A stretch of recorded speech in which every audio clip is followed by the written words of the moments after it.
Welcome to my YouTube channel Ramesh online. AP ఉద్యోగులు మరియు పెన్షన్లకు కొత్త సంవత్సరంలో 26,000 కోట్ల బకాయిల చెల్లింపు.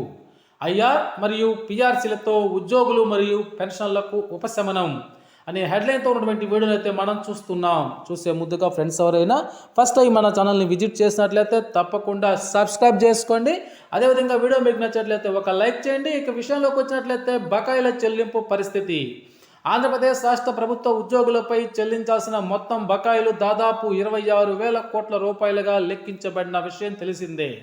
గత 8 నెలల కాలంలో ప్రభుత్వం కొన్నిటిని దశల వారీగా బకాయిలను క్లియర్ చేస్తూ ముందుకు సాగింది. అయినప్పటికీ ఇంకా కూడా అనేక రకాల బకాయిలు అయితే పెండింగ్లో ఉన్నాయి.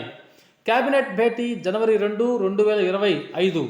కొత్త సంవత్సరంలో జనవరి 2వ తేదీన రాష్ట్ర సచివాలయంలో ముఖ్యమంత్రి చంద్రబాబు నాయుడు గారి అధ్యక్షతన కేబినెట్ సమావేశం నిర్వహించబడుతుంది. అయితే ఈ సమావేశంలో ఉద్యోగులకు సంబంధించినటువంటి ఈ కింది అంశాలపై చర్చ జరగవచ్చునని అంచనా. మొదటగా సంక్రాంతి పండుగ కానుకగా బకాయిల చెల్లింపు. బకాయిలను దశల వారీగా చెల్లించే షెడ్యూల్ను ప్రకటించే అవకాశం ఉంది. ఇక్కడ షెడ్యూల్ను ప్రకటించే అవకాశం ఉందని తెలుస్తోంది.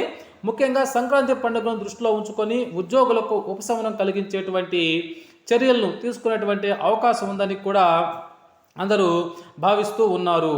అదేవిధంగా ఇక్కడ మనం చూసినట్లయితే కొత్త పిఆర్సీ ఏర్పాటుకు కమిటీ నియామకం. ఉద్యోగుల జీతభత్యాల్లో సవరణలకు సంబంధించి కొత్త పే రివిజన్ కమిటీని ఏర్పాటు ప్రకటించేటువంటి అవకాశాలు కనిపిస్తున్నాయి. అదేవిధంగా 30% మధ్యంతర వృత్తి ఇంటీరియం రిలీఫ్ ఐఆర్ మీద కూడా ఉత్కంఠత అయితే అందరిలో కొనసాగుతూ ఉంది. అదేవిధంగా ఇక సిపిఎస్ రద్దుపై నిర్ణయం.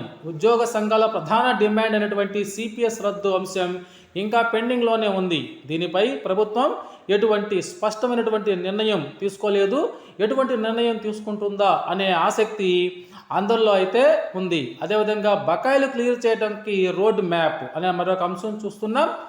ఉద్యోగ సంఘాల నేతలు కోరుతున్నట్లు బకాయిలను దశల వారీగా చెల్లించేందుకు ప్రాధాన్యత క్రమం ప్రకారం షెడ్యూల్ రూపొందించవచ్చు.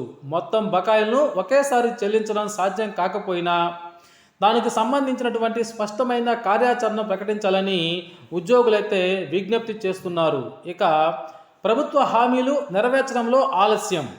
ప్రభుత్వం మేనిఫెస్టోలో ఉద్యోగుల కోసం కొన్ని ప్రధానమైనటువంటి హామీలను ఇచ్చింది. అవేంటంటే కొత్త పిఆర్సీ అమలు, సిపిఎస్ రద్దు, పెండింగ్ బకాయిల చెల్లింపు, ఇంటీరియం రిలీఫ్. కానీ ఇప్పటి వరకు ఈ హామీల్లో ఏ ఒక్కటి కూడా పూర్తిగా అమలు కాలేదు. ఉద్యోగులు ఇప్పుడు కేబినెట్ సమావేశం ద్వారా తమ సమస్యలపై ప్రభుత్వం స్పష్టమైన నిర్ణయాలు తీసుకుంటుందని ఆశిస్తున్నారు. ఇక షెడ్యూల్ ప్రకారం చెల్లింపులు చూసినట్లయితే ఉద్యోగుల బకాయిలకు సంబంధించి దశల వారీగా చెల్లింపులు జరుగుతాయని ప్రభుత్వం నుంచి హామీ రావాలి. పిఆర్సీపై వేగవంతమైన చర్యలు. కొత్త పిఆర్సీ అమలుకు గడువును విధించాలి. 30% మధ్యంతర భృతిని ప్రకటించాలి. సిపిఎస్ రద్దుపై నిర్ణయం. సిపిఎస్ సమస్యను శాశ్వతంగా పరిష్కరించే దిశగా చర్యలు తీసుకోవాలని ఉద్యోగ సంఘాలు డిమాండ్ చేస్తున్నాయి. ఈ కేబినెట్ సమావేశం ఉద్యోగులకు సంక్రాంతి కానుకగా కొన్ని చెల్లింపులు, నిర్ణయాలు అందించే అవకాశం ఉందని ఆశిస్తున్నారు. ప్రభుత్వం తీసుకున్న నిర్ణయంపై ఆందోళనతో పాటు ఆశ కూడా పెరుగుతోంది. మొత్తం మీద 2024 నుంచి 2025 కొత్త సంవత్సరంలోనైనా ఉద్యోగుల సమస్యలు పరిష్కారం అవుతాయా అనేదైతే తేలాల్సి ఉంది. ఈ సంవత్సరంలోనైనా సరే ఉద్యోగులకు సంబంధించినటువంటి ఈ పెండింగ్ బకాయిల చెల్లింపు కొంత మేరకైనా సరే జరిగినట్లయితే ఎంతో బాగుంటుందని ఏపీలోని ఉద్యోగ పెన్షన్లు అయితే కోరుకుంటున్నారు. ఆ విధంగానే చెల్లింపులు కొత్త సంవత్సరంలో జరగాలని చెప్పేసి అందరం కూడా కోరుకున్నాం. Okay friends, thank you.